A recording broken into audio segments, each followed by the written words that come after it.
How's it going, guys? It's your boy Lieutenant Dan back again with another breakdown. Today we are breaking down Takk Mckinley. Yes, it's our boy Takk Mckinley. And we're going to be showing a little bit of the Seahawks film. And then on another video, I will show you guys the film on the Tampa Bay game. Very quick stat before I really get into this film breakdown. Takk Mckinley, up to week 12 stats. He has played 40.1% of all defensive snaps. And in this game versus the Seattle Seahawks, he played 39.2% of the snaps played in that game. Crazy. Cool stuff. Cool little factoids there. You know, just you know, I'm Lieutenant Dan. I'm just throwing out the factoids. That's okay. Let's watch Takk Mckinley here on this play. He's gonna work against the right guard here. Gets a little high. Gets pushed straight to the ground. Not the best bit right here, but a couple positives out of this play. Number one, a good hand placement, but his body is straight up in the air. He needs to be bent a little bit more. Now he's completely standing up straight. He's not getting really walled off. If he were to put his arm underneath the right arm of this right guard, he could pass by him. But then, you know, just force on its own kind of gets him pushed straight to the ground. He gets pushed out of the play. Just thought it was something interesting that you guys might want to see. So, as you can tell, Takk Mckinley right here. And like I said, he's going to work here against this guard. He's going to go up against this guy here. And I think it's just shows to the power of Takk Mckinley, the speed of Takk Mckinley when he gets up against this guard. Watch it here. He's going to get those hands right up in the pad level, but he's going to stand straight up here, almost on his tippy toes. And he needs to be a little more patient with this. He needs to bend a little bit lower and then put a hand in and get around this guard. If you're going to be playing up in here, you need to get around this guard right here. Get into this space. This space right here is wide open. You need to be able to get in there. I know that Keanu Neal is looking down this space, but if you're wanting to attack the quarterback, you need to get there. There's obviously a chance that he could be just holding to spy against Russell Wilson. I saw a lot of that. But then he just kind of gets thrown straight to the ground. So, something I wanted to, at the very least, show you guys. As this video goes on, you guys are going to see that there is a patience level that Takk Mckinley is going to have to learn.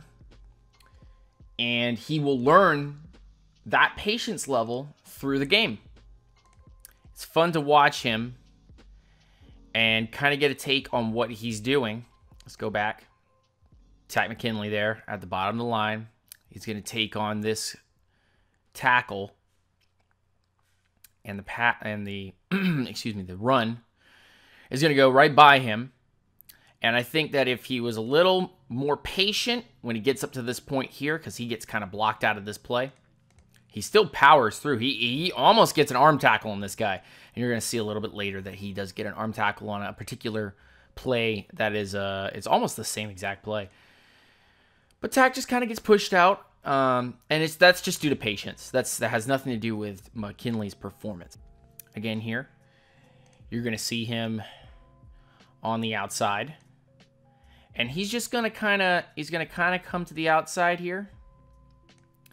And he's going to basically go around the world to try to get to this this running back. Running back is going to come straight up and through this area here. It's just important to be patient, you know? It's just important to be patient. You need to be patient about everything that you do. Mckinley there.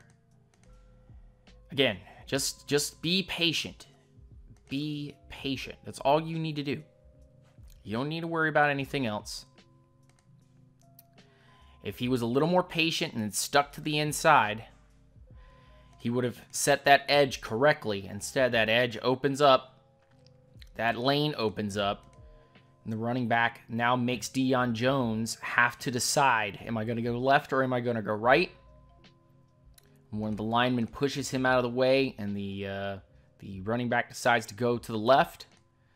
gets that extra yardage, and Takk is on the race to go and grab him. Just some timing issues with McKinley right now that he is just going to keep learning. Let's watch our boy McKinley one more time. They're putting him out on that right tackle slash tight end, because you got a tight end right here right now. That's what you got here. And then you got your lineman 1, 2, 3, 4, 5 going across. But it's the relentless effort that I want to point out. You see McKinley down there at the bottom edge. He's going to engage the tight end. He's going to start dominating tight end, but a little bit too late because the guy's going to kind of make his way through. But there you see McKinley right there. What's he doing? You want to see this in every one of your NFL players if you can. Relentless motor. Go after the guy. Make the tackle. Again, let's watch from this side. McKinley on the left-hand side of your screen. He's going to engage this tight end. Tight end's going to kind of grab onto him, and he's going to latch onto the tight end as well. Running back's going to kind of shimmy. Give him the good old squeeze right in between. But McKinley doesn't give up on this play, and he runs after him and helps out. Now, I've seen this a lot in the collegiate realm to figure out how plays are done.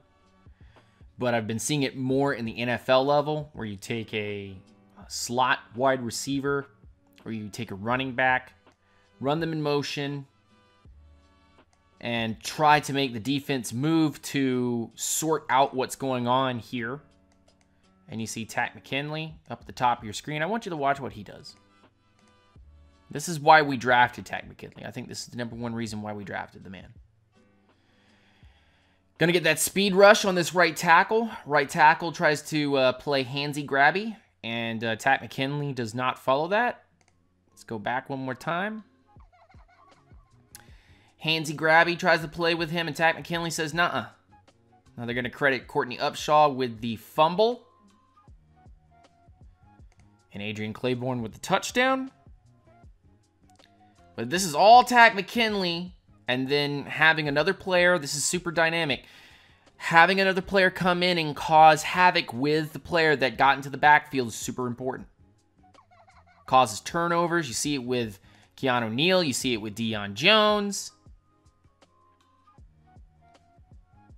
As long as you have a guy like Vic Beasley or Takk McKinley, or Adrian Claiborne, come into the backfield and get this kind of stuff to happen, causes chaos, right? And that's just a pure speed rush. And Takk McKinley not wanting to play handsy-grabby, eh? And as we watch McKinley on the right-hand side of the screen, we understand that this speed rush comes in. And he's able to cause some havoc down at the bottom there. Look, man, I'm just going to say this. McKinley's get off is great here. Engages the right tackle. Right tackle tries to grab onto him, and McKinley just goes past. And he's going to get this. He's going to get this sack. But Courtney Upshaw comes in there and pops the ball out. Adrian Claiborne with the wherewithal to pick up the ball. Take it into the end zone. This is why we drafted Takk McKinley, folks. I have written in my notes, contains Wilson, pass complete. So let's watch here with McKinley on the screen.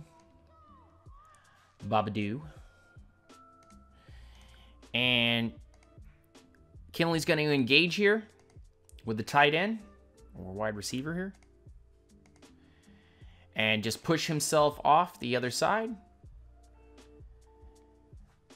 Keep himself aware. Got to keep himself aware. Keeping himself aware of the play on the right-hand side of your screen. Down lineman. Engages. Just stay with Russell Wilson. Just stay with Russell Wilson. Again, if you didn't catch it, he's sitting over here. He's going to engage with number 82. Engage with him right about here. Speed himself. Once he engages that, speed himself into the flat. And try to engage Russell Wilson when Wilson gets outside over here.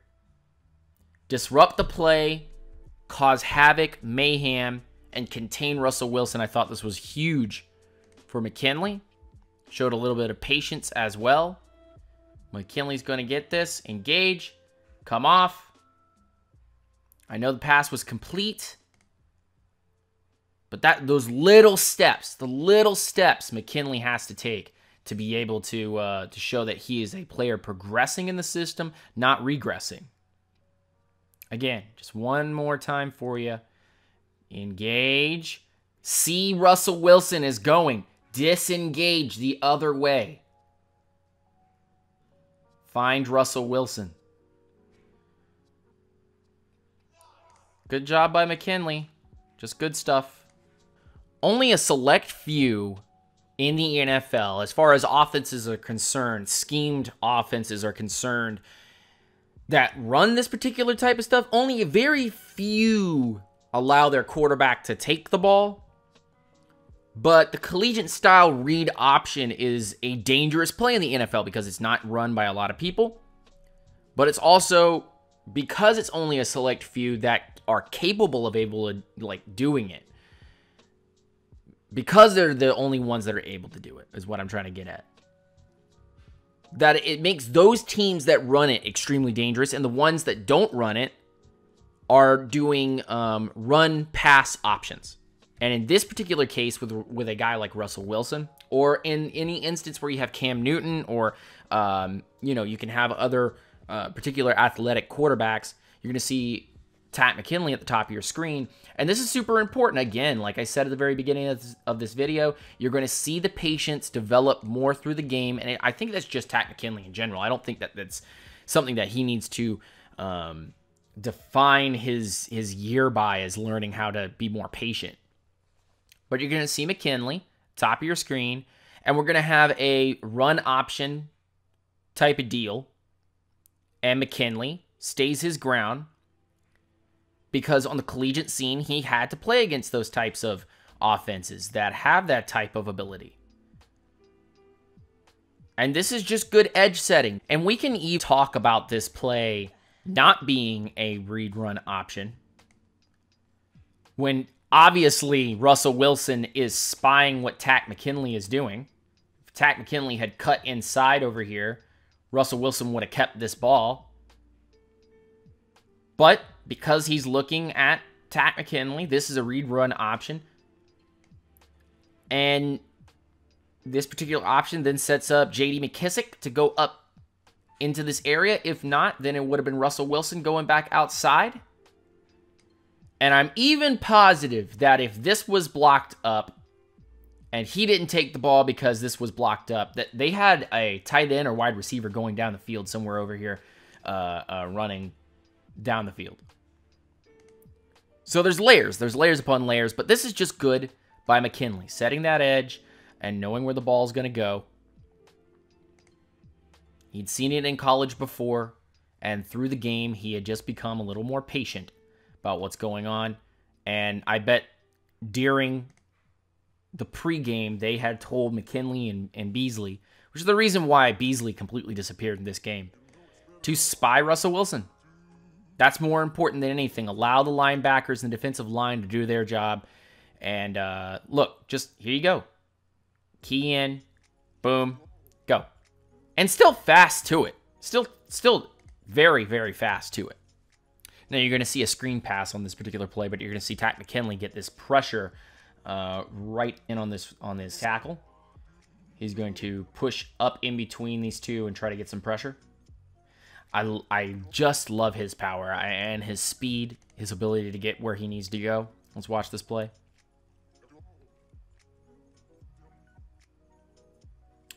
Right up the middle. Wilson throws off. Play goes for a little bit, but let's take a moment here to assess that Takk McKinley, while the ball was about to get handed off, that McKinley was already up in Russell Wilson's grill. Any closer, and I almost want to call this a holding penalty, but it wasn't. Any closer, and he would have been able to disrupt that, and that's just, with more time, he's going to even get a better get off, And he's going to get stronger, and those types of passes he might be able to affect. And again, like I say, if you have Takk McKinley and you let him run wild, you let him do what he needs to do, he's going to affect plays. Watch him go to the inside of this tackle. Hand is up in the neck area, but again, I'm not going to complain. And he almost gets there. One more time. Good get off. Arm goes up underneath. Push that arm up underneath. You're going to get that holding call. Truly believe that. That if you put that arm up underneath 76, good old sack of potatoes there, that good old sack of potatoes is going to get called for a holding call. Just comes with time, seasoning, veteran experience, knowing that you need to sell that kind of stuff, because I know this ain't soccer, but you got to sell it sometimes. That ref is standing right there. Look at that ref. Look at that ref. If you put your arm up in the air, you take that right arm and you put that up in the air, that ref is looking at you. He's looking at this play happening right now. You take that right arm and you put this up in the air like this instead of out here up against him. You put that straight up in the air like this. You're going to get this flag. Now, second of all, if you put that arm up underneath his and you power through, you're in this backfield and you're able to jump up in the air and go bat this down, or affect Russell Wilson to have to run this ball or create more time, because this is a set screen all day. Just some thoughts. And of course, the comment section can go wild with their thoughts on what happens here, or in any of these plays, to be honest. But you just gotta think about all of the variables that happen. Boom, good get off. Could put your arm up under there, get a flag, or by getting your arm up under there, you can disrupt this left tackle a little bit more. He does take his left arm and try to swat away. Watch his left arm try to swat away. Whack. On my notes here you see McKinley right in the middle of your screen. And just watch what he does, man. This is super, super important, but watch what he does. He's going to get in the middle of this field here. Spy, spy, spy. Spy, spy, spy. And he bumps into his own player. That doesn't help. But puts pressure on Russell Wilson. That's super important. Spy, spy, spy. Vic Beasley almost gets there. He's just too eager and knocks into his own man. Spy, spy, spy. Because Russell Wilson wanted to turn around. He saw Vic Beasley. So this is kind of a preview of Russell Wilson... Russell Wilson. Vic Beasley, Takk McKinley setting up for the future. You know? Vic Beasley comes around with a speed rush. Takk McKinley is spying your man. He's going to come back around the corner again. You can't get back to the other side because Vic is there, but this is a good athletic catch there. Look, hey, that's huge. That is huge. To watch Takk McKinley and Vic Beasley do this is incredibly important. Watch. Patience, patience, patience. And in the beginning, he was being impatient because he's just being rowdy. But towards the end of this, he's starting to do some very interesting plays, playing really well. Bump into your own man, I don't know if that's so great. But putting pressure on Russell Wilson and making him throw a big, hella good ball, yeah, that's always a good thing. And this is the last play I wanted to show you guys. Takk McKinley down at the bottom of your screen here. And a similar style of play that we saw from maybe the first or second piece of film that I showed. But McKinley needs to be an edge setter, somebody that can do a Brooks Reed style of edge setting, which is always a good thing. But McKinley's going to engage and then disengage and get to J.D. McKissic. And need to wrap up a little bit better than that. Need to get that tackle for loss. But nonetheless, you see him engage. Don't get trapped. Disengage. You see him trying to disengage, and the lineman's still holding on to him. Again, refs, please. Stop chewing your whistles.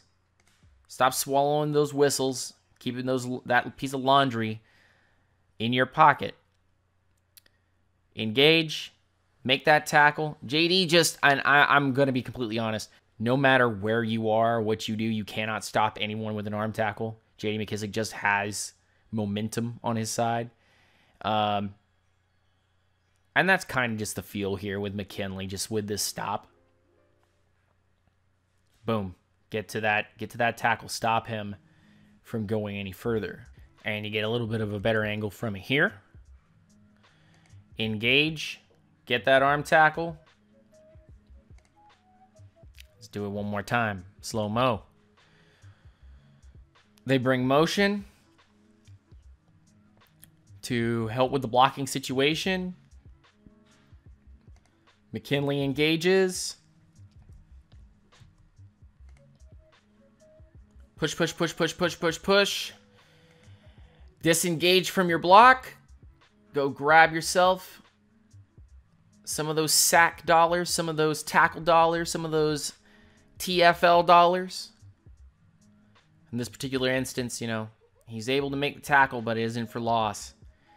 But hey, man, look, I implore McKinley's athletic ability and prowess. He's working hard to become something special. And to be honest with you, I want to continue to see Takk McKinley work really, really hard. I want to continue to see this because this is called improvement. This is super, super important. Improvement by Takk McKinley is everything because right now you got a Duke Riley who's going to be a 2 or 3 year project. DeMonte Casey is getting some work. He's starting to look like a, I wouldn't say Robert Alford, but I would say he is looking like a Ricardo Allen copy, clone type of deal. So there's that. But tell me what you think in the comment section. I would really appreciate you guys telling me what you think about this Takk McKinley fellow, about what you think about the Atlanta Falcons and how we handled the Seattle Seahawks, and what we did to possibly make this guy into a star onto this team. He still has so much work to do and so much time to be able to work on his craft. But I'm Lieutenant Dan, and this was another Falcons film breakdown. Please go to the comment section and comment on anything that you want to about this video. Let me know how you felt about this film breakdown. You can always go find me on Instagram and on Twitter at @UNGR_show. And of course, please hit the like and subscribe button if you haven't already. If you like this content, please do comment and hit the like button. And share it with all your friends and fam. I would really appreciate that, guys. Rise up, peace out, and you're listening to Only the Truth here on Unintentional Grounded.